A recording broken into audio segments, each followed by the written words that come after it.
जय सद्गुरुनाथ महाराज की जय। हरे राम राम राम हरे हरे, हरे कृष्ण कृष्ण कृष्ण हरे हरे। हरे राम राम राम हरे हरे, हरे कृष्ण कृष्ण कृष्ण हरे हरे। हरे राम राम हरे हरे, हरे कृष्ण कृष्ण कृष्ण हरे हरे। हरे राम राम हरे हरे, हरे कृष्ण कृष्ण कृष्ण हरे हरे। हरे राम राम हरे हरे, हरे कृष्ण कृष्ण कृष्ण हरे हरे। हरे राम राम हरे हरे, हरे कृष्ण कृष्ण कृष्ण हरे हरे। पुंडलीक वरदा हरि विठ्ठल श्री ज्ञानदेव तुकाराम पंढरीनाथ भगवान की जय। माऊली ज्ञानेश्वर महाराज की जय। जैसे स्वप्ना माझी देखिले, ते स्वप्नाची साथ अपजे, मग चिवुनिया पाहिजे तव काही नाही, तैसी हे जान माया, तू भ्रमसी आशी वाया, शस्त्री हनीतरी छाया, जैसी अंगीन रूपी, का पूर्ण कुंभ उलंडला, तेच बिंबाकारू दिसे ध्वंसरा, तरी भानू नाही नासला तया सवी, ना तरी मठी आकाश जैसे, मठाकृती अवतरले असे, तो भंगले पैसे स्वरूपची, तैसे शरीराच्या डोकी, सर्वता नासू नाही स्वरूपी, म्हणून तुहे नारोपी भ्रांती बापा। ओम ब्रह्मानंदं परमसुखदं केवलं ज्ञानमूर्तिं, द्वन्द्वातीतं गगनसदृशं तत्त्वमस्यादिलक्षणम्, एकं नित्यमलमचलं सर्वादिसाक्षिभूतं, भावातीतं त्रिगुणरहितं सद्गुरुं तं नमामि। आत्मरूप गणेशो केलिया स्मरण, होय सकळ विद्येचे अधिकरण, तेची वंदोनी श्रीचरण श्रीगुरूंचे, दयांचे आठवे शब्दसृष्टी अंगवे, सारस्वत ही आघवे जीवेशिये, वक्तृत्वा गोडपणे अमृताचे पारुके म्हणे, रस होती ओळंगणी अक्षराचे, भावाचे अवतरण अवतरविती खून, हाताचले संपूर्ण तत्वबोध, श्री गुरूंचे पाय, देहे हृदय घेऊन सुनी ठाय, तर एवढे होय भाग्य उन्मेकाशी, हे नमस्कारोनी आता श्री संताचे माथा चरणावरी, साष्टांग ही करी दंडवत, तैसे शरीराच्या लोपी, सर्वता नासुनाई स्वरूपी, म्हणून तुहे नारोपे भ्रांती बापा। प्राप्त प्रसंगी प्राप्त समय, सेवेकरता जो विषय आपल्या ठिकाणी विचारला आहे, ग्रंथराज ज्ञानेश्वरी अध्याय दुसरा आणि दुसऱ्या अध्यायामधला 21 नंबरचा श्लोक आहे, आणि 21 नंबरच्या श्लोकावर भाष्य करत असताना भगवान श्रीकृष्ण परमात्मा अर्जुनाचं निमित्त करून या जगतामध्ये शाश्वत काय आहे आणि अशाश्वत काय आहे याचा निर्णय या ठिकाणी आम्हाला देतात। सेवेला सुरुवात करण्यापूर्वी अल्पसा पर्याय देण्यासाठी जसं समज असा, या ज्या ठिकाणी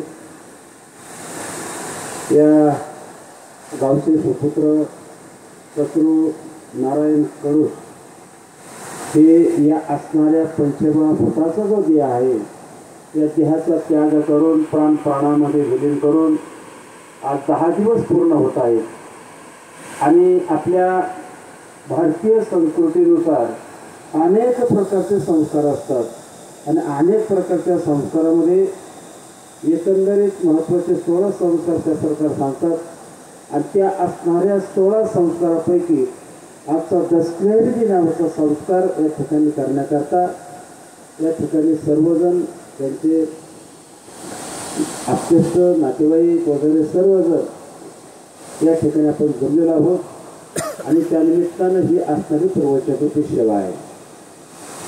तर एकंदरीत जे 16 संस्कार आहेत त्या 16 संस्कारपैकी आजचा हा 10वा संस्कार. यामध्ये काही जे संस्कार असतात ते आईवडिलांनी करायचे असतात, काही संस्कार हे मुलांनी करायचे असतात. आईवडिलांनी कोणते संस्कार करायचे असतात आणि मुलांनी कोणते संस्कार करायचे असतात फक्त या गोष्टींनी नावं सांगतो. तर आईच्या उदरामध्ये असल्यापासून काही संस्कारला सुरुवात होते. त्यामध्ये पहिला संस्कार आहे त्याला गर्भधारण नावाचा संस्कार म्हणतात. म्हणून इथून संस्कारला सुरुवात होते. पहिलं संस्कार गर्भधारणानंतर नाळछेदन, पाटापूजन, नामकरण, पाळणा, व्रतबंध, प्रथमग्रास आणि लग्नविधी इथपर्यंत जे संस्कार आहेत ते संस्कार करण्याची जबाबदारी ही आईवडिलांची असते. एकदा का लग्नविधी नावाचा संस्कार झाला की तिथून पुढचे जे संस्कार आहेत ते संस्कार करण्याची जबाबदारी मात्र मुलांची असते. पण त्यामध्ये 9वा संस्कार 61 पूजन, 10वा दसक्रियाविधी, आश्मापूजन, दिष्पिंड, कुंभक श्राद्ध, मासिक श्राद्ध, तिथी श्राद्ध आणि वर्ष श्राद्ध हे जे संस्कार आहेत हे संस्कार करण्याची जबाबदारी ही असतील त्यांच्या मुलांची असते, नातेवाईकांची असते.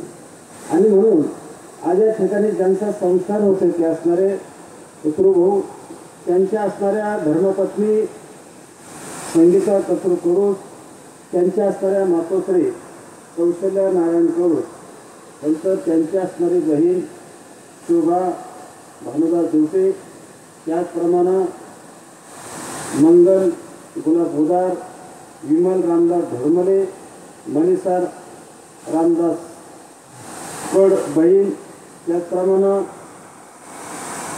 कृतिका तेज ढवळे त्यांच्या असणारी सुकन्या श्वेता ओंकार तसे मुलगी सतीश सुरेश कडूस पाटील याप्रमाणे त्यांचा असणार हा परिवार आहे. आणि हे परिवार आज या ठिकाणी देव ब्राह्मण आग्नी आणि आपणा सर्वांच्या साक्षीनं असणार हा संस्कार ठिकाणी करत आहे. त्या निमित्तानं ही सेवा आहे. ऐका, माऊली ज्ञानोबराय सांगतात जन्माला आल्यानंतर एक दिवस मृत्यूला सामोरं जावं लागतं. त्याच ज्ञान माऊली सांगतात उपजे ते नासे नासले ते पुनरपे दिसे हे घटिका यंत्र गैसे परिभ्रमेगा. माऊली दृष्टांत देऊन सांगतात आपल्या हातामध्ये जे घड्याळ आहे त्या घड्याळाचा दृष्टांत देतात. घड्याळामध्ये ज्याप्रमाणे काटे सेकंड काटा आहे, मिनिट काटा आहे, तास काटा आहे, ते सारखं भ्रमण करतं. 1 2 3 4 5 6 7 8 9 10 11 12 परत 1 2 3 4. आणि त्याचप्रमाणे जन्म म्हटलं की मृत्यू, जन्म म्हटलं की मृत्यू हे गाडीला सारखं चालू आहे.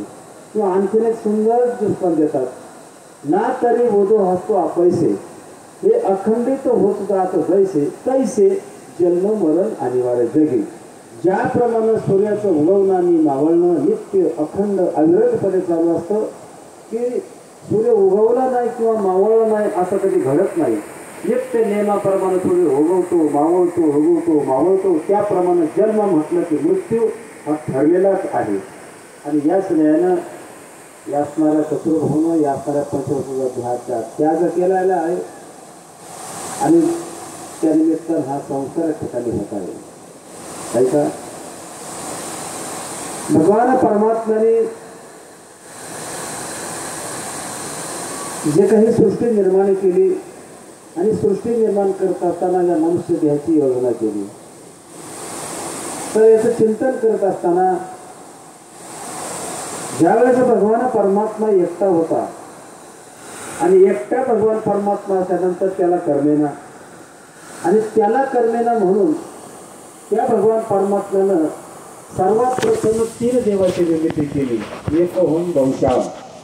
3 देव कोणते? ब्रह्म, विष्णू आणि महेश. आता ब्रह्म, विष्णू, महेश यांना निर्माण करणारा कोण? आणि यांना निर्माण करणारा जो आहे ना तो सृष्टीचा नियंता आहे. हो, नाथ बाबा सांगतात मूळ मायापासून गुणक शोध केली भ्रूणक्षोपिणीपासून सत्व रजतम ब्रह्म विष्णू महेश उत्पत्ती स्थिती लय या तिघांना निर्माण करणारा तो आहे. आणि तिघांना निर्माण केल्यानंतर त्यानं तिघांना 3 प्रकारचे कामं वाटून दिले. ऐका बरं का मामा, एकाला सृष्टी निर्मितीचं कार्य सांगितलं, एकाला पालनाचं कार्य सांगितलं आणि एकाला संहाराचं कार्य सांगितलं. ब्रह्मदेवाला सृष्टी निर्मितीचं कार्य सांगितलं, विष्णूला पालनाचं कार्य सांगितलं आणि भगवान महेशाला संहाराचं कार्य सांगितलं.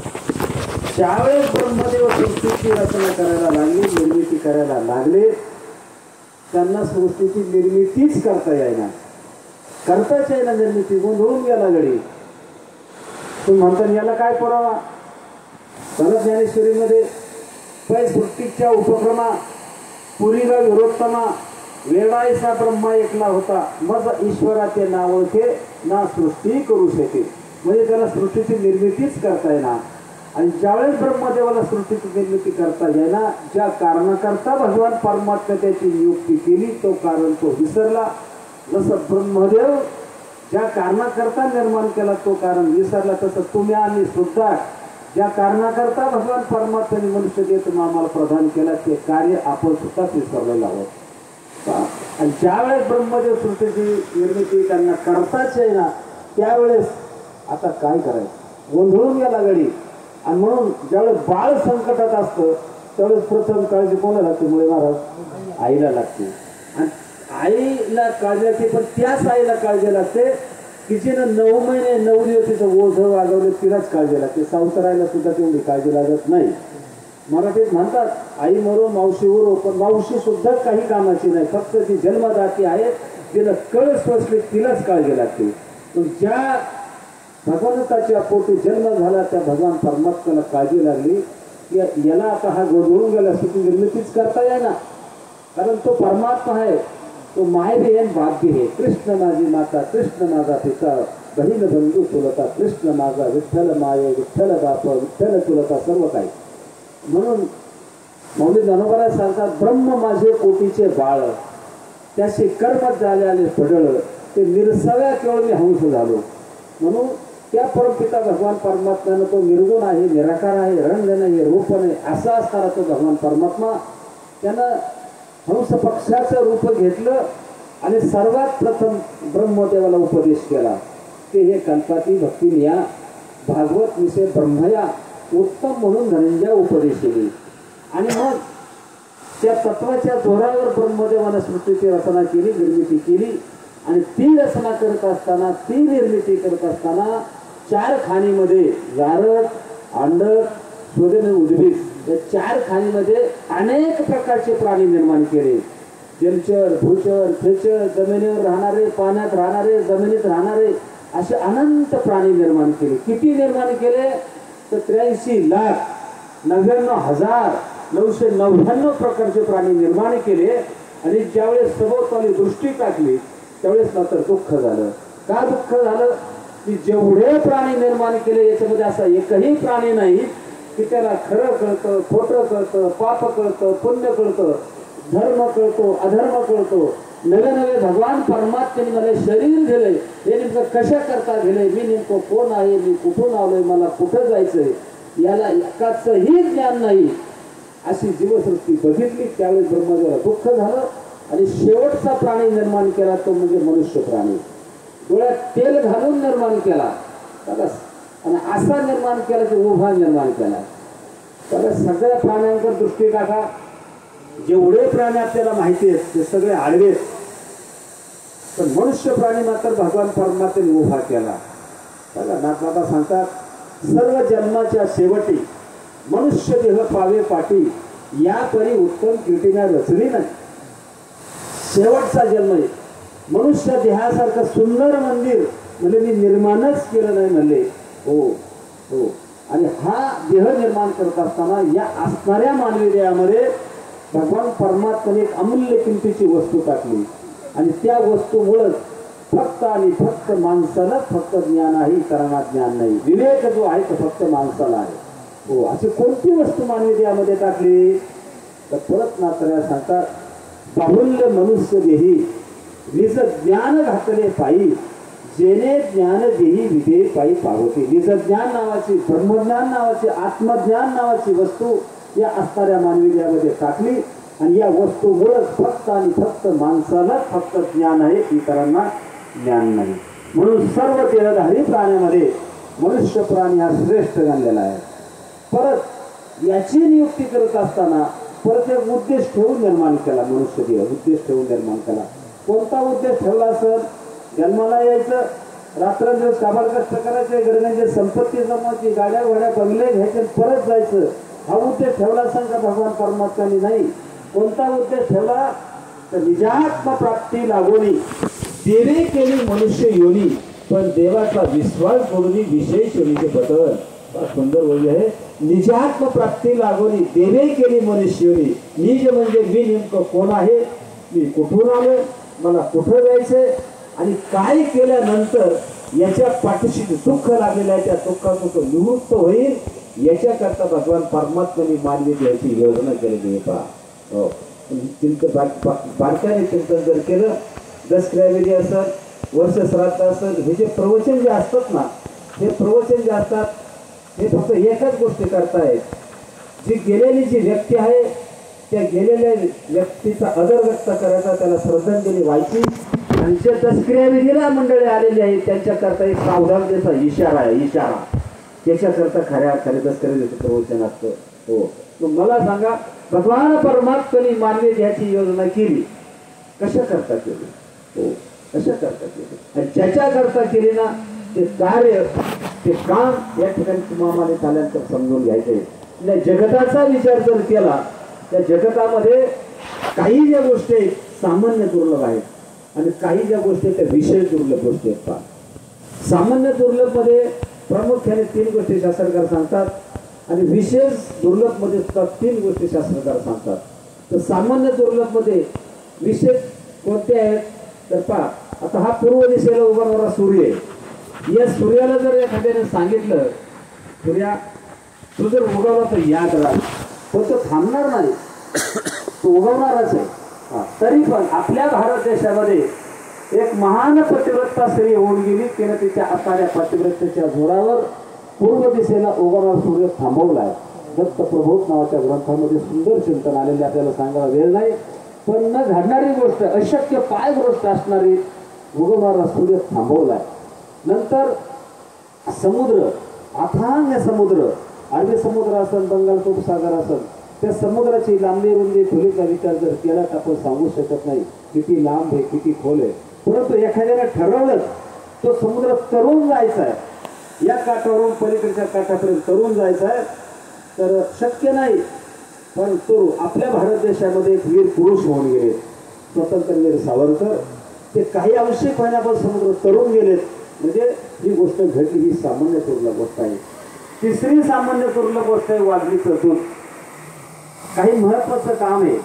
आता उदाहरणार्थ दसक्रियाविधी चालू आहे आणि दसक्रियाविधीला ज्यांचा दसक्रियाविधी आले, त्यांचे आप्तेष्ट आले, मित्र परिवार आलेत, नातेवाईक आले. परंतु या दसक्रियाविधी करता आता वाघलीचं दूध लागतंय. ब्राह्मण काकांनी सांगितलं वाघलीचं दूध आणा. आता कोण दूध आणीन बरं? कारण वाघलीचं दूध जर आणायचं असलं तर स्वतःचा प्राण धोक्यात घालावं लागेल. वाघलीचं दूध तसं मिळणार नाही. म्हणून हे दुर्लभ आहे, पण सामान्य दुर्लभ आहे. तरी पण आपल्या भारत देशामध्ये, महाराष्ट्र राज्यामध्ये ज्यांनी हे स्वराज्य घडवलं, हो, आपल्या मायमावल्यांचं कुंकू शाबूत ठेवलं, ज्यांच्यामुळे आपण धर्मकीर्तन करू शकतो, परमार्थ सुद्धा निसंकोचपणे करू शकतो, असे असणारे छत्रपती शिवाजी महाराज यांनी त्यांचे असणारे सद्गुरू रामदास स्वामी त्यांच्याकरता वाघलीचं दूध मिळवलंय. आख्यायिका मला सांगायला वेळ नाही, पण एकच सांगेल की पूर्व दिशेला उगवणारा सूर्य थांबवणं, समुद्र तरुण जाणं, नवे नवे वाघलीचं दूध मिळवणं, या प्रयत्नाच्या पलीकडे असणाऱ्या गोष्टी आहेत, पण त्या घडल्यात या सामान्य दुर्लभ गोष्टी आहेत. आता विशेष दुर्लभ गोष्टीमध्ये प्रामुख्याने 3 गोष्टी सांगतात. आणि त्या विशेष दुर्लभ गोष्टीमध्ये 1 नंबरची दुर्लभ गोष्ट असेल तर या जगतामध्ये अनेक प्रकारचे देह आहेत, अनेक प्रकारचे प्राणी आहेत, तर त्यामध्ये मनुष्य देह मिळणं 1 नंबरची दुर्लभ गोष्ट आहे.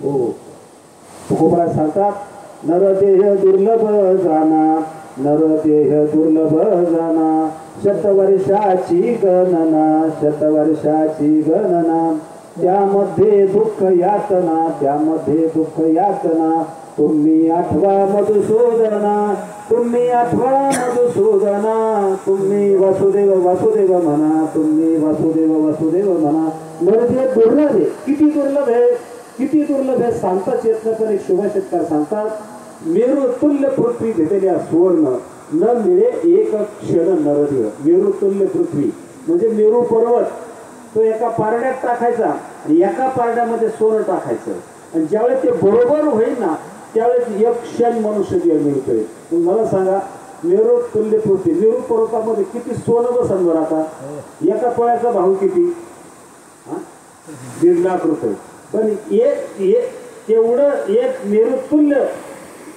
तुल्य इतकं सोनं जर बोललं तर एक क्षण फक्त मनुष्य देह मिळतोय एक क्षण म्हणजे किती आपली डोळ्याची पापणी वगैरे झपकायला किती वेळ लागतो त्याला एक क्षण म्हणतात किंवा आपण श्वास घेतो आणि सोडतो याला किती वेळ लागतो त्याला एक क्षण म्हणतात एवढे क्षणभर आयुष्य मिळण्याकरता जर एवढं सोनं द्यावं लागतंय तर आता इथं आपण जेवढे आहोत प्रत्येकाच्या आयुष्याचा विचार करू त्याला तर कोणा 40-50 वर्ष कोणा 60 वर्ष कोणा 70 वर्षाचं आयुष्य एका एवढ्या आयुष्याचा विचार तर किती क्षण झाले असतील बरं किती क्षण सांगताच येत नाही मग किती सोनं आपण त्या भगवान परमात्म्याला दिला असेल बरं पण घेरायचं ना अमूल्य किमतीचा मनुष्य भगवान परमात्मा दुर्लभ असणारा मनुष्य तुम्ही आम्हाला मिळाला तो एक म्हणजे सुंदर असा मनुष्य तुम्ही आम्हाला मिळाला नाथ बाबा सांगतात समान दुष्कृत आणि समान सुकृत तरीच पाहिजे कर्मभूमी हो ज्यावेळेस समान पाप पुण्य होतं त्यावेळेस मनुष्य तुम्ही आम्हाला मिळतो आता इथपर्यंत ठीक मिळाला इथपर्यंत ठीक पण याच्या गॅरंटीचा विचार केला आहे का गॅरंटी मी बोलतोय तुम्ही ऐकताय मी पुढचा शब्द बोलून आणि तुम्ही ऐकण्याची गॅरंटी मृत्यू जबडा वाचून बसलाय कधी येईल आणि कधी घालीन सांगता येत नाही बघा माऊली म्हणतात मृत्यूने विचारी देशले मृत्यूने पाहि काळवेळ करीत तात्काळ आयुष्याचा या देहाचे अनिवार्य मरण ते केव्हाही त्याला कळे जा कधी येईल आणि कधी घालीन सांगता येत नाही किंवा देहतव पासाचे झाले कर्माचे गुणी गुंतले आणि भवतचे साकी तुझे जन्म मृत्यूच्या हे कळनाळाच्या कोंडी घातली लोण्याची उंडी मासी पंख पाखडीत हे सरे मासी पंख फडफड करत किती वेळ लागेल तेवढ्या वेळामध्ये याचा नाश ठरलेला आहे ज्यांचा आपण दशराजी करतोय त्यांच्या जीवनाचा विचार जर केला त्यांचं जाण्याचं वय नव्हतं तुम्हाला सांगतो हो खरंच जाण्याचं वय नव्हतं परंतु जावं लागलं ईश्वरी सत्यपुढे आपण काही करू शकत नाही गेला ते आपण आपल्या आईच्या उदरामध्ये असतानाच काही गोष्टीचा निर्णय झालेला आहे आपल्याला आयुष्य किती द्यायचं धन किती द्यायचं मान मर्यादा किती द्यायची या सगळ्या गोष्टीचा निर्णय आपल्या आईच्या उदरामध्ये झालेला असतो आणि तिथं जो निर्णय जो झालेला आहे ना त्या निर्णयात कोणीच बदल करू शकत नाही पहा बघा ज्यावेळेस बाळ जन्माला येतं आणि बाळ जन्माला नंतर 5व्या दिवशी सतीचं पूजन केलं जातं पहा आणि मग ती सती ज्या दिवशी कुंडाला येते 5वी पूजतात त्या दिवशी तिथं जे बाळ असतं त्या बाळापाशी आणि त्या बाळांतीच्या आईजवळ बाळांतींजवळ एक दिवा असा तेवत ठेवतात पहा आणि तो तेवत ठेवत असतो तो विजून देत नाही पहा का विजून देत नाही ती सटवीन येत असते त्या बाळाचं पारंपर्य लिहित असते का आणि तिने जे लिहिलंय त्याच्यात कोणीच बदल करू शकत नाही माऊली सांगतात का ललाटीचे लिहिले काळे गोरे पण फेटले काही केल्या न मोडे फेटून येणे तिने जे लिहिलंय त्याच्यात कोणीच बदल करू शकत नाही आणि म्हणून हे सर्व पाहत जाती नाही भगवंताच्या हातात आहे सर्व आपल्याला वाटतं असं घराला नको होतं पण ते घडलंय त्याला आपण त्याला काहीच करू शकत नाही त्याचं ते पारत नाही पहा भोगत न घडे संचेता वाचवणी करावे ते म्हणे समाधान आणि का रोसावे नलगे बहुता म्हणजे कोणा रुसायचं नाही कोणा नाराज व्हायचं नाही आपल्या संचेचा वाचवण्या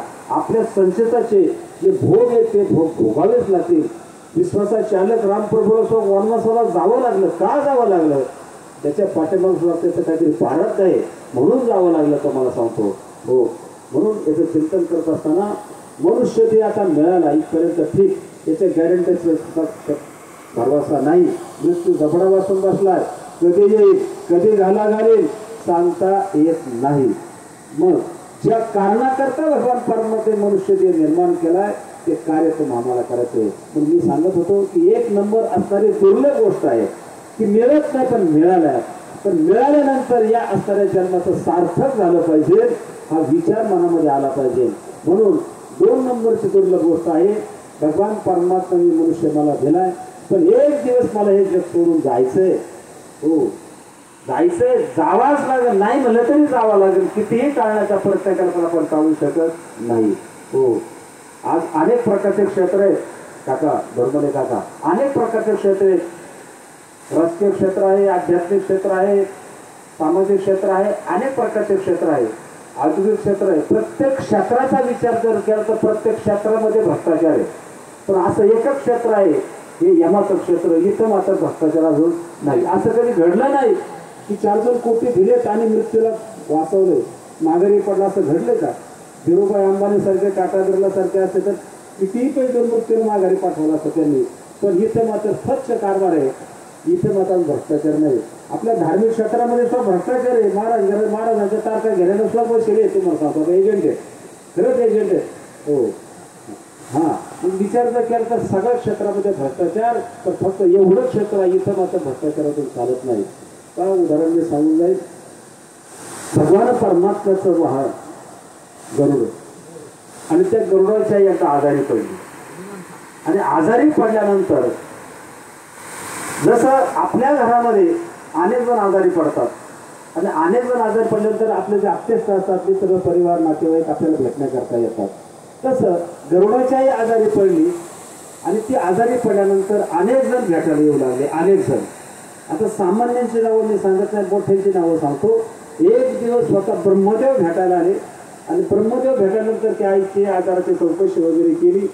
ज्यावेळेस ते भेटायला आले त्या टायमाला गरुड घरी नव्हते, आणि घरी नसल्यामुळं फक्त त्यांनी चौकशी केली आणि निघून गेले. त्यावेळेस गरुड आले आणि सांगितलं, म्हणजे आज ब्रह्मदेव भेटायला आले होते. म्हणजे हो ब्रह्मदेव भेटायला आले होते, म्हणजे हो ब्रह्मदेव भेटायला आले होते, काहीच बोलले नाही. दुसरा दिवस उजाडला, स्वतः भगवान विष्णू भेटायला आले. त्यावेळेस सुद्धा गरुड घरी नव्हते. आल्यानंतर सांगितलं आज विष्णू भेटायला आले होते, काहीच बोलले नाही. तिसरा दिवस उजाडला, त्या तिसऱ्या दिवशी सुद्धा भगवान शंकर भेटायला आले. तिनेही चौकशी केली, निघून गेले, गरुड घरी नव्हते. आणि चौथ्या दिवशी सुद्धा यमराज भेटायला आले. यमराज भेटायला त्या दिवशीही गरुड घरी नव्हते. परंतु ज्या दिवशी यमराज भेटायला आले आणि यमराज भेटल्यानंतर यमराजाने चौकशी जाताना फक्त त्या आईकडे स्मित असं हास्य केलं आणि सांगितलं उद्या येतो म्हणून सांगितलं. आणि ज्यावेळेस मग गरुड घरी आले आणि गरुडाला येऊन आल्यानंतर ज्यावेळेस सांगितलं, म्हणले की आज यमराज आले. यमराज म्हणजे हो यमराज. यमराजाचं नाव घेतल्यावर आश्चर्यचकित झाले. म्हणजे काय म्हटले, म्हणजे काय नाही म्हटले, जाताना फक्त स्मित असं हास्य केलं आणि उद्या येतो म्हणून सांगितलं. आणि जेव्हा उद्या येतो म्हणून सांगितल्यानंतर गरुडांनी म्हणून निश्चय केलं, ज्या अर्थी गरुड उद्या येतो म्हणतात यमराज, त्या अर्थी माझ्या आईला घेऊन मात्र उद्या ते जाणार आहे. मग गरुडानं काय केलं, स्वतःच्या आईला पाठीवर टाकलं. गरुडाचा वेग किती आहे, वाऱ्यापेक्षा जास्त वेग आहे. भागवतामध्ये सुंदर संतन आले. आपल्या आईला पाठीवर टाकलं, लांब अशा हिमालयासारख्या त्या ठिकाणी गुहा आहे, आणि त्या गुहेमध्ये त्या आपल्या आईला घेऊन ठेवलं. आणि तिथं एक साधू आहे, ते साधू सुद्धा त्या ठिकाणी ध्यानस्थ आहेत, त्यांच्या आनंदामध्ये निमग्न झालेले आहेत. परंतु त्या साधूचा जो अंतकाल आहे, तो अंतकाल त्या गुहेमध्ये त्याच दिवशी होता, आणि या आईचा अंतकाल त्याच दिवशी होता. यमराज जे हसले त्याला एक कारण होतं, कारण मृत्यूचं ठिकाण सुद्धा ठरलेलं आहे आपलं प्रत्येकाचं. मृत्यूचं ठिकाण, मृत्यूचा कुठे येणार आहे, कोणत्या वेळेला येणार आहे, कशाला येणार आहे, तुझं आपलं प्रत्येकाचं ठरलेलं आहे. म्हणून ते हसण्याचं कारण एकच, आई तर इथं आहे, या झोपडीत आहे, इथं घरी आहे, आणि आईचं ठिकाण तर त्या गुहेमध्ये ठरलेलं आहे अंतकालचं. मग आपल्याला न्यायचं कसं पण पुढं घडणार, म्हणून यमराजाला हसू आलं. स्वतः गरुडाने आईला त्या ठिकाणी गेलं. दुसरा दिवस उजेडला, या टायमाला यमराज तिथे गेले, दोघांनाही घेतला आणि घेऊन गेले. सांगण्याचा एकच हेतू की आपण कितीही टाळण्याचा प्रयत्न केला आपण टाळू शकत नाही. किंवा त्यावेळेस आपण डॉक्टरकडे नेलं जातं, पेशंट सिरियस असतं, आणि डॉक्टरला आपण सांगतो, डॉक्टर कितीही पैसे खर्च करा, कितीही खर्च झाला तरी चालेल, परंतु वाचवा, प्रयत्न करा. तो डॉक्टर सांगतात ठीक आहे, प्रयत्न माझे पण नशीब तुमचं, डॉक्टर स्वतःवर घेत नाही. म्हणजे कितीही टाळण्याचा प्रयत्न केला पण टाळू शकत, मृत्यू कितीही टाळण्याचा प्रयत्न पण टाळू शकत नाही. आणि म्हणून मनुष्य देह मिळाला एक नंबरची दुर्लभ गोष्ट आहे. आणि मग ही मनुष्य देह तर एक दिवस मला जायचंय, जग सोडून जायचंय. कोणाला जायचं नाही? प्रत्येकाला जायचंय.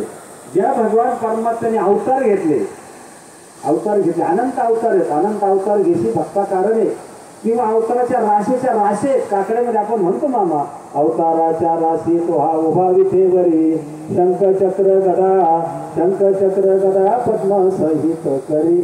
असा असणारा जो अवताराच्या राशीच्या राशी असणारा भगवान परमात्मा, याचे अनंत अवतारामध्ये महत्वाचे भागवतामध्ये 24 अवतार सांगतात. आणि परत काही ठिकाणी महत्वाचे 10 अवतार सांगतात. आणि या 10 अवतारामध्ये परत महत्वाचे 2 अवतार आहेत, त्याला पूर्ण आणि पूर्णोत्तम अवतार म्हणतात, राम आणि कृष्ण. त्यांना सुद्धा एक दिवस देह सोडून जावं लागलं. शंकर निर्माण होईल, यांना कधी देह सोडून जावं लागलं तर शरायू नदीमध्ये देह समर्पण करून रामप्रभू अवतार कार्य संपवलं. आणि जरासंध नावाच्या पारट्यानं पायकांच्याला बाण मारला. त्या दिवशी भगवान कृष्ण अवतार कार्य संपवलं. येथे गुरुन आले अवतार, येरते जीव पामर किती. म्हणजे त्यांना सुद्धा एक दिवस देह सोडून जावंच लागलं. तसं तुम्हाला सुद्धा एक दिवस देह सोडून जावंच लागणार आहे. पण मला एक दिवस हे जग सोडून जायचंय. हे किती जणांच्या ध्यानात ठेव, मरणाची कार्य नाही आठवण, संचिताचे धन लोभ आणि हवा.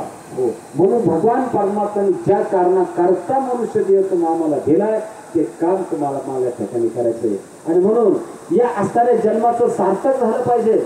माझ्या पाठीमागे जे दुःख आहे, जन्मानी मरण हे टाळलं पाहिजे. आणि अशी असणारी या जन्माचं सार्थक होण्याची जिज्ञासा आहे, जी मुमुक्ष नावाची अवस्था आहे, ती वृत्ती आहे, ती वृत्ती या अंतःकरणामध्ये तयार झाली पाहिजे. ही 2 नंबरची दुर्लभ गोष्ट आहे. आता ही वृत्ती अंतःकरणामध्ये तयार झाली आणि वृत्ती तयार झाल्यानंतर परत त्याला पुढे मार्ग भेटला पाहिजे. मुमुक्ष नावाची सांगतात जन्माचं सार्थक झालं पाहिजे. आणि मग ते सार्थक होण्याकरता त्याच्या मनानं त्याचं जीवन जगण्याचा कितीही प्रयत्न केला तरी मात्र जमणार नाही. म्हणून त्याच्या जीवनामध्ये परत संत भेटणं ही 3 नंबरची दुर्लभ गोष्ट आहे. आता संत भेटी काही सहज नाही, भाऊ अवघड आहे संत भेटी. तुकोबाला सांगतात, नाथबाबा सांगतात, मौली जानोबाला सांगतात, तिथं आधी कोणी संत महात्मे सांगतात संत भेट किती दुर्लभ आहे. हो, चंद्रामृत सुखे सेवेल, हस्ता जाता रवी धरवेल, बाह्य हेळा सागर तरवेल, परी त्या साधूची भेटीन होईल गा, ऐशी कैशी याने भेटती ते साधू. ते सांगतात चंद्रामृत प्राप्त करून घेता येईल, वाघणीचं दूध मिळवता येईल, हो समुद्र तरुण जाता येईल, या गोष्टी प्राप्त होते, साध्य करता येतात. पण जीवनामध्ये साधूची भेट होत नाही. कदाचित आम्ही म्हणू आमका साधू आहे, आम्ही ज्याला साधू म्हणतो तो साधू असेलच असं मात्र अजिबात नाही. या जगामध्ये मोठमोठे कीर्तनकार आहेत, कीर्तन केसरी वगैरे पदवी लावून घेतली, परंतु ते साधू असतीलच असं मात्र नाही. हुस डोंगा परी रस मोहे डोंगा, काय भरलाशी भरल्या रांगा. साधू जे असतात ते साधू पण कधीच दाखवत नाही का, कधीच दाखवत नाही. जो गुप्त जनात लागे भक्ता निजबोध सांगे, आणि भाविक विश्वासी कान उतरून त्याची. ज्यावेळेस मी पाठीठाणला आलो ना, बापूंना ज्यावेळेस बघितलं ना, तर त्यांच्याकडे बघितलं तर विचार जर केला, काय बरं सगळं साधं आहे, साधी राहणे, साधे कपडे, साधं राहणं, सगळं साधं राहणं, परंतु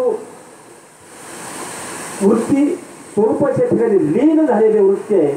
आणि नुसत्या स्वरूपाच्या लीन झाली वृत्तीने तर जगाचंही कल्याण करण्याची त्यांच्यामध्ये तळमळ आहे. खऱ्या अर्थाने त्यांना साधू म्हणायचं. आणि असे साधू जीवनामध्ये भेटणं फार दुरापास्त गोष्ट आहे. तुम्हाला सांगतो, माझ्यासारखे कीर्तनकार बुवा तुम्हाला गल्ली भेटतील. तुम्हाला सांगतो, आज बारकाने चिंतन केलं, कीर्तनकार प्रवचनकाराच्या शाळा आळंदी पंढरीनगरचं संस्था आहेत. 4-6 वर्ष तिथं राहिलं, 4 जण अभंग पाठ केले, 5-50 ओव्या पाठ केल्या, थोडंसं पप्पासारखं बोलायला लागला, कीर्तनकार झाला, इकडे समाजाला लुटायला मोकळा झाला. तर खऱ्या अर्थाने जगताचं कल्याण होईल असं असताना शाश्वताच्या स्वरूपाचं ज्ञान सांगत नाही. फक्त आणि फक्त संतच फक्त त्या जगाचा जीवाचा उद्धार करतात. म्हणून या जीवनामध्ये असे साधू भेटणं ही प्रयत्नाच्या पलीकडे असणारी गोष्ट आहे ती 3 नंबरची दुर्लभ गोष्ट आहे पहा.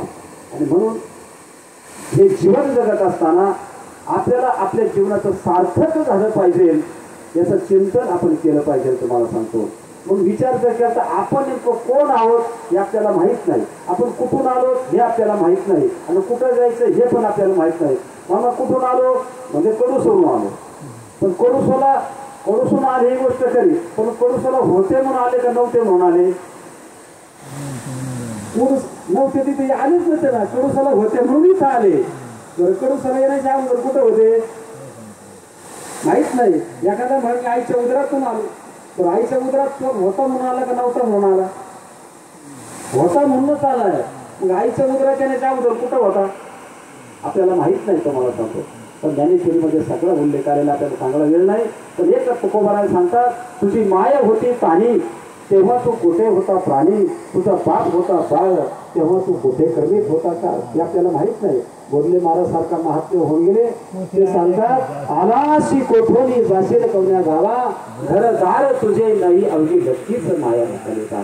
तू कुठून आला, तुला कुठं जायचंय? तू ज्याला आपलं म्हणतोस ना ते आपले कोणीच नाही. ते मला सांगतो माता पिता बंधू भगिनी निर्वाणी इष्ट मित्र सज्जन सखे हे तो सुखाची मांडणी, एकला मी दुःख भोगी कुंभपाक जाचणी. जगताचा विचार जगामध्ये कुणीच आपल्याला एकच भगवान परमात्मा एकच सद्गुरुनाथ फक्त आपले आहे. त्याच्या व्यतिरिक्त आपलं तुका म्हणे तेव्हा नव्हती कोणी एका चक्रस्थानी वाचून या.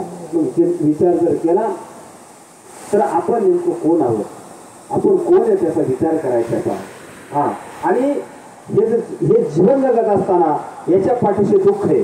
कोणतं दुःख आहे?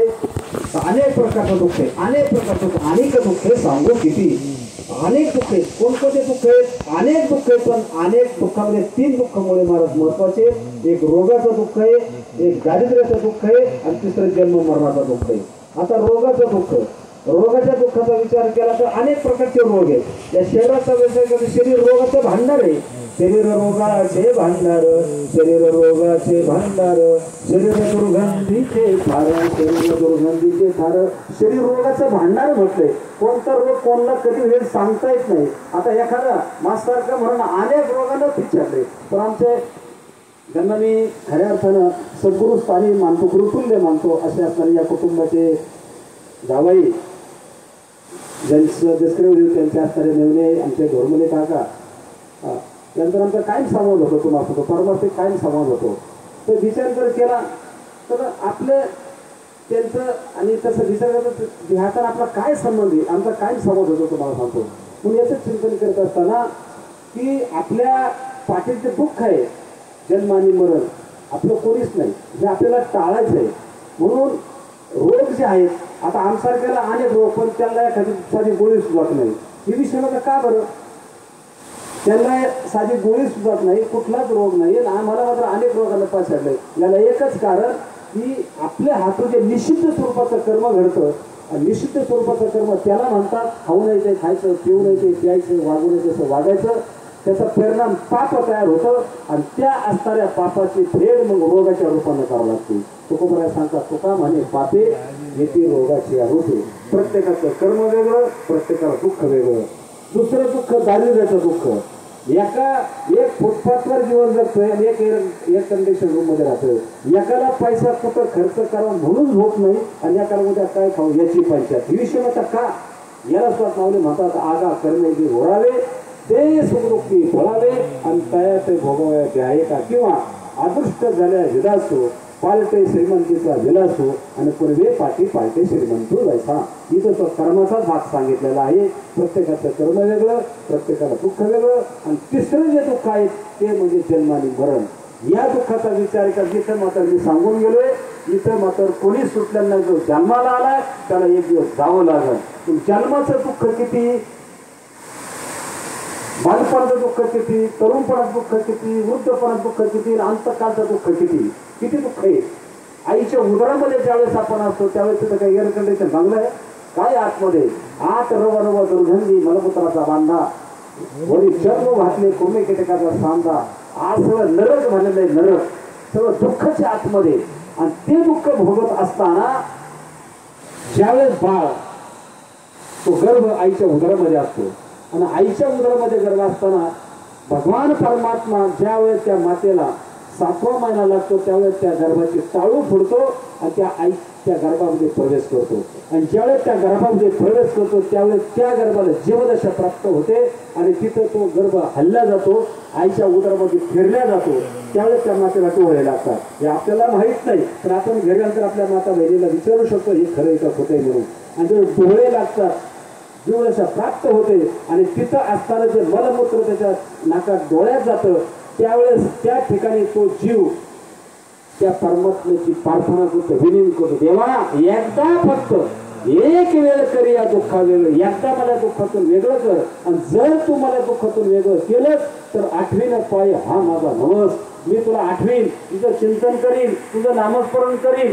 पण एकदा फक्त मला दुःखातून वेगळं कर तो भगवान परमात्मा कृपाळू आहे आईचा कृपावंत कोण माझ्या विठाई वाटो तो त्याची विनंती मान्य करतो आणि आईच्या उदरात त्याला सुखरूप बाहेर काढतो ज्यावेळेस आईच्या उदरात बाहेर येतो बाहेर आल्याबरोबर त्या ठिकाणी क्रिया घडल्या जाते पहा त्याचं नाळं खाल्लं जातं आणि नाळं खाल्ल्याबरोबर त्या परमात्म्याचा आणि त्याचा नवे आईच्या उदरामध्ये जे तत्व होतं त्या तत्वाचा आणि त्याचा संबंध तुटला जातो आणि याचा संबंध तुटला या कलियुगाचा मायेचा स्पर्श होतो आणि मायेचा स्पर्श झाला नामदेव महाराज सांगतात धरणी वायू लागता स्मरण विसरे तत्वता ओळखू लागे माता पिता कोहोम कोहोम रडे लगेच सोहमचा कोहोम झाला कवा टेहा म्हणून रडायला लागला आणि परिणाम दुःखाला कारण ठरलं हो आईच्या उदराच्या बाहेरला विसरला पसरला घासरला विसरली तयार भोर झाली आणि पत्तीला खाणे 84च्या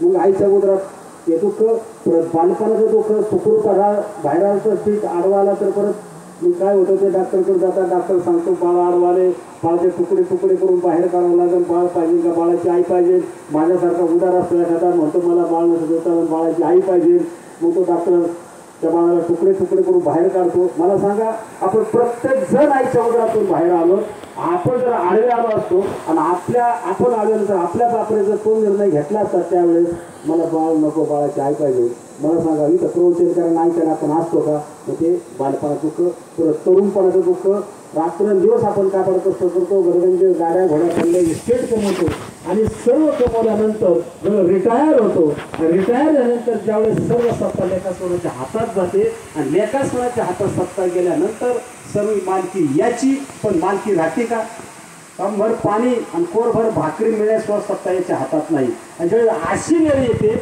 त्यावेळेस त्याला दुःख होत असतं आनंद होत असतं किंवा ज्या आई बापानं रक्ताची काढं पाणी करायचं रक्ताचं पाणी करायचं त्या मुलाला डॉक्टर वकील इंजिनियर बनवायचं आणि पुढे त्यांना आईबापाची लाज वाटते आणि त्यांनी त्या आईबापाला प्रबुद्धाश्रमामध्ये टाकायचं किंवा वेगळं ठेवायचं अशी वेळ ज्यावेळेस त्या माता पित्यावर येते त्यावेळेस किती आनंद होत असेल का दुःखच मला पुढं त्यावेळेस इंद्रिय फाटतात मग डोळ्याने दिसत नाही काना दिसत नाही नाकाने शंभूरकार झाला बेडके सुरू झाले त्या अवस्था ज्या टायमाला तयार होते खोकल्याची उबळ सुरू झाली त्यावेळेस काय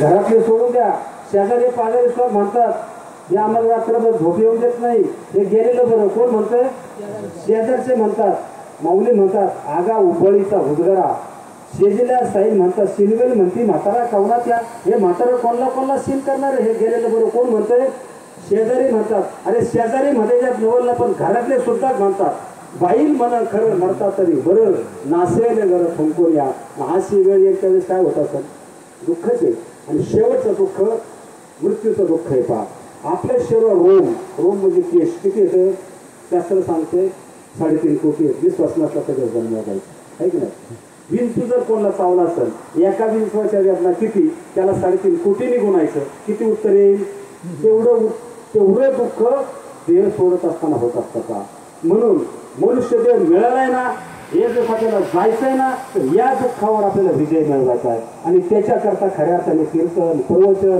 अध्यात्माचे जेवढे आपण प्रयत्न करतो मग कोणी चिंताकन करतं व्रतवैकल्य करतंय उपास तापास करतंय प्राणायाम करतंय साधना करतंय एवढ्याच करताय फक्त जन्म आणि मरण हे आपल्याला चुकवायचंय त्याच्याकरता खऱ्या अर्थाने साधना आहे आणि ती साधना आपण केली पाहिजे म्हणून ऐका परत हा मनुष्य जन्म नाही शेवटचा जन्म आहे हे जंक्शन फॅशन आहे मनुष्य जन्म जंक्शन ठेकेल येणं जर ठरवलं इथून 3 गाड्या सुटतात. एक स्वर्गाला जाणारी गाडी आहे, एक नरकाला जाणारी गाडी आहे आणि एक मुक्त अवस्थेला जाणारी गाडी आहे. मग कोणत्या गाडीत बसायचंय? फक्त विवेकावर यायचंय. विवेक म्हणजे खरं काय खोटं काय, सत्य काय असत्य काय, हो शाश्वत काय अशाश्वत काय, याचा निवाडा करून आपल्याला कोणत्या गाडीत बसायचंय. आता नरक म्हणजे दुःख. आता मला दुःख व्हावं हे कोणाला वाटतं? कोणालाच वाटत नाही. मज लागी दुःख व्हावे ऐसा थोडीना भावे. फक्त एकच ती कुंती माता होऊन गेली. तिने मात्र भगवान परमात्मा जो दुःख मागितलं, आता काय दुःख मागितलं ती पण आपल्याकडे चांगला वेळ नाही. पण दुःख मात्र कोणलाच नको. म्हणजे दुःखाची गाडी कोणलाच नको, म्हणजे नरकाची गाडी कोणलाच नको. आता स्वर्गाची गाडी, तर स्वर्गाची गाडी ज्यावेळेस आपण व्रत वैकल्य करतो, उपास तपास यज्ञ आपण कर्मकांड करतो, त्यावेळेस आपल्याकडून पुण्य तयार होतं. आणि जर पुण्य तयार झालं की त्या पुण्याचा मोबदला आपल्याला स्वर्गाची प्राप्ती होते. आणि स्वर्गात गेल्यानंतर परत स्वर्गातले भोग भोगल्यानंतर पुण्याचा क्षय होतो. आणि पुण्याचा क्षय झाला की परत माघारी यावं लागतं. पुण्याची पावती सरे सरे चिंद्रपणाची उठी उतरे आणि येऊ लागा की माघारी मृत्यूलोका. परत मृत्यूलोकात यावं लागतं. आणि परत मृत्यूलोकात आला की परत पुनरती जळणं पुनरती मरणं पुनरती जळणं पुनरती मरणं परत मार्ग सुरू राहतं. आणि तिसरी जी गाडी आहे, तिसरी गाडी म्हणजे मुक्त गाडी आहे. मग ती मुक्त नावाची गाडी कधी भेटेल? तर मौलीची कोणी सुंदर होय. पापात्मक पापे नरका जायचे, पुण्यात्मक पापे स्वर्गात जायचे आणि माते येणे पाहिजे शुद्ध पुण्य. आणि ते शुद्ध पुण्य ज्यावेळेस त्या जीवाच्या आतून होतं त्यावेळेस त्याला मुक्त अवस्था प्राप्त होते. आता शुद्ध पुण्य कशाला म्हणतात? परत प्रश्न निर्माण होतो ना, शुद्ध पुण्य कशाला म्हणतात? तर धावतं सांगून जाईल.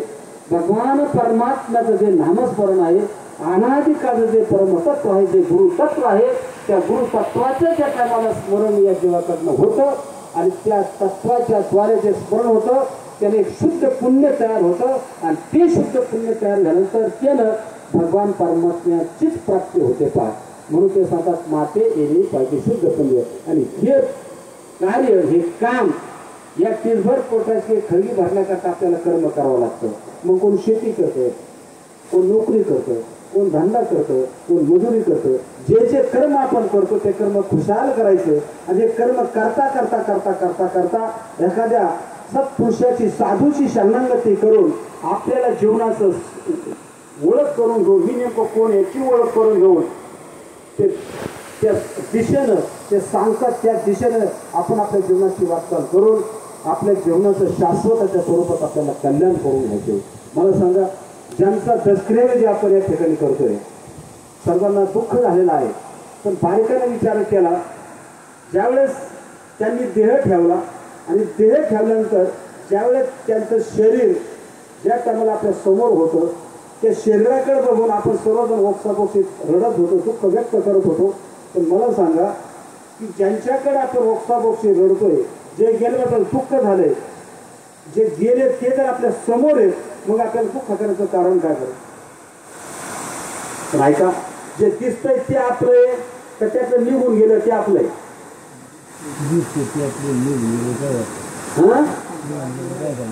निघून गेले ते आपल्याला मग दिसतंय ते जर आपलं आहे, ते आपल्या समोर रडण्याचं कारण काय? ही ज्ञानबाची मेघ परमार्थातली. हो, तुकोबरा सांगतात, बासत बासत भिजले जंत सोनत सोनत फोडवे कान कधी ना पावे मोक्ष करण्याचा. हे समजून घ्यायचं तुम्हाला. दिसतंय ते आपलं नाही. अरे दिसतं हे जे नाशिवंत आहे, हा देह नाशिवंत मलमूत्राचा बांधा वरी चर्मू घातले कुंभेकटाचा संधा आपण म्हणतो का तो कोण म्हणतो? नाशिवंत देह जाणार सकळ आयुष्य खातो काळ सावधान. हा नाशिवंत आहे, ते जाणारच येतो मग होतो किंवा माऊली म्हणतो शरीर जात आगवे नाशिवंत स्वभावे म्हणून किंवा धुंजावे पण कुमारा. मग ते गेलंय ते आपलं आहे का दिसलंय ते आपलंय? गेलंय ते आपलंय. गेलंय ते जर आपलंय, दिसतंय ते जर आपलं नाही तर मग दुःख करण्याचं कारण नाही. म्हणून जे दिसतंय ते आणि गेलंय ते याचा जो संबंध आहे ना, तो संबंधाची आपल्याला फक्त ओळख करून घ्यायची. आणि जोपर्यंत तो संबंध आपल्याला लक्षात येत नाही ना, तोपर्यंत दुःख आहे. मग मरतं कोण? शरीर मरतं. कारण हे शरीराचा नाश आहे. पंचभूत शरीर आहे. या शरीराचा नाश हा ठरलेला आहे. 3 प्रकारे नाश आहे. एक स्वभावता नाश आहे, एक आश्रय नाश आहे आणि तिसरा परता नाश आहे. का कुठल्या प्रकारे नाश होईल सांगता येत नाही, पण याचा नाश हा ठरलेलाच आहे. हो, ठरलेलाच नाश आहे. आता आश्रय नाश, आश्रय नाश कशाला म्हणतात? भिंतीवर एखादं चित्र आहे, ते चित्राचा नाश कधी होतो? भिंतीवर तोपर्यंत नाश नाही, पण भिंत पडली की नाश करावा लागत नाही. पडून गेल्या भिंती चित्राची केवळ होय मग चित्रा नाश म्हणजे आसरणात ठरलं असे. परता नाश, आपण रस्त्यानं चाललोय, अचानक समोरून एखादा येतोय आणि आपल्याला धडकतोय किंवा मागून येतोय धडकतोय, याला परता नाश म्हणतात. नाश होतो. आणि तिसरा स्वभावनाश. स्वभावनाश हा आहेच, या शरीराचा स्वभावता नाश आहे. जसं हापूस आंबे, एखादा पाहुणा होता आपल्या घरी आणि त्याच्याकरता हापूस आंब्याची पाटी आणत आणि आता स्वयंपाक तयार करायचा, पाहुण्याचा निरोप आला मी येतो म्हणून स्वयंपाकाला सुरुवात करायची, त्यावेळेस पाहुण्याचा परत निरोप आला की मला अर्जंट काम निघाले, मी 4-2 दिवस काय येणार नाही. मग लगेच स्वयंपाक कॅन्सल करतात आणि स्वयंपाक ज्यावेळेस त्यांना कॅन्सल करतात मग हापूस आणलेली पाटी परत कपाटामध्ये ठेवल्या जातात आणि ते सांगतात मी 4 दिवसांनी येतो. म्हणजे आता 4 दिवसांनीच यायचं ना, हेच आंबे परत वापरू. मग ते आंबे तसेच कपाटात ठेवले जातात. 4 दिवसानंतर पाहुणे येतात आणि ते आंबे